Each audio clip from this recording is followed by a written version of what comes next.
name's Hannah and I'm going to show you how to do skin scraping. The main reason that we would do skin scraping is for the detection of mites, such as Demodex, Sarcoptes, and Chilothalia. If my patient were to have any of those mites, some treatments are just medications, such as NexGard Spectra, ivermectin, Simparica, Advantage, or Revolution, just to name a few.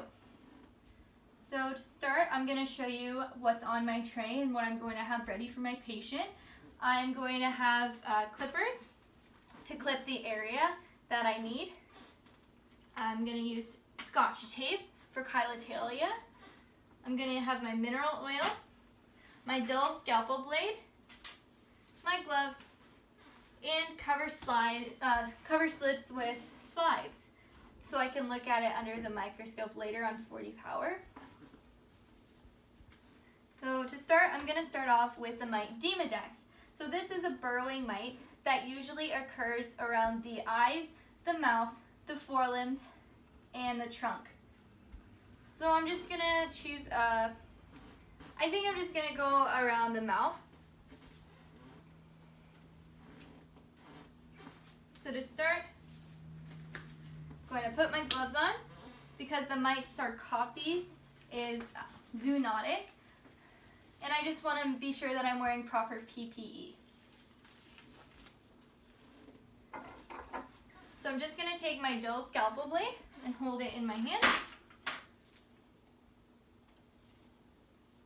You can clip around the area if the lesion isn't clipped very far, or if it's really hairy. And I'm choosing a lesion that has not been treated, or that I'm sure that there are going to be mites.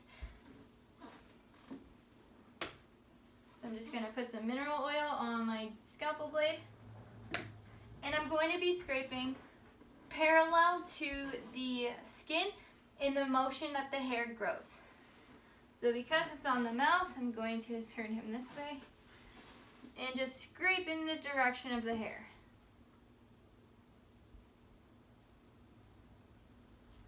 And I'm going to pinch the skin as I do this because this is Demodex, so it is a burrowing mite, and I'm going to scrape until I get blood.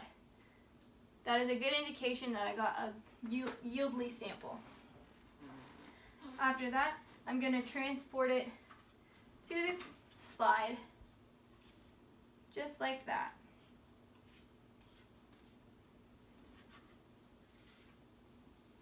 And I can repeat that if I would like to in different types of areas. But I just thought that the nose would give me the best yield as it has not been treated yet. So next I'm going to be looking at my Sarcoptes scabies. So this one is zoonotics, and it is also a burrowing mite, so I'm still going to pinch the skin. And I'm going to do this so until I get a nice ooze.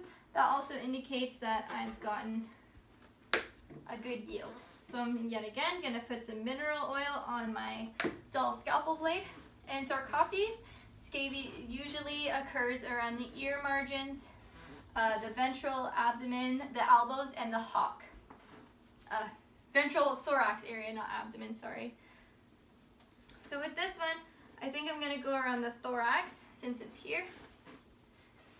And I'm going to, like I said, clip the area if it's a really hairy patient, or if the scab is already nice and clipped enough, I don't need to.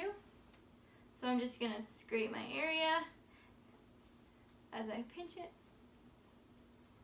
and then get a good yield, and place it on my next cover slip, my next slide.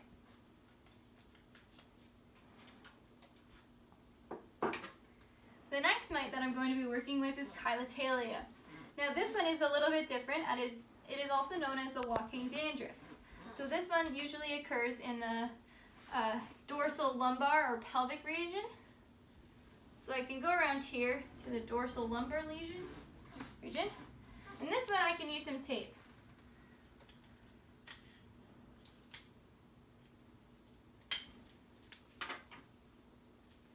So this one I'm just going to flatten it, press really hard onto the skin, and make sure that I'm picking up some of the dandruffy areas. And then with this one, I will place directly onto my microscope slide.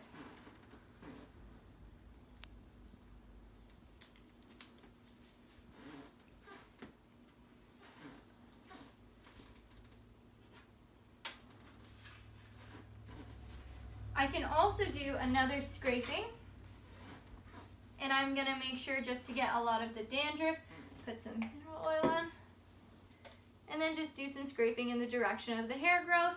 No need to pinch, just get a lot of the dandruff. You might not want to clip hair here as you still want the dandruff, and then just place it on the microscope slide. Afterward, I can cover slip them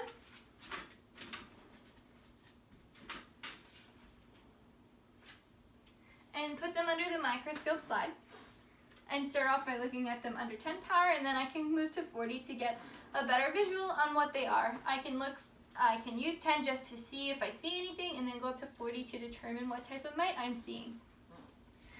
I will then write down in Bessie's patient file what I did to her, what I took, and any of my results after I finish looking at these. I will also notify the doctor on my findings. And then if they want, I can call the client afterward. I will clean these up by putting all the microscope slides in the sharps bin.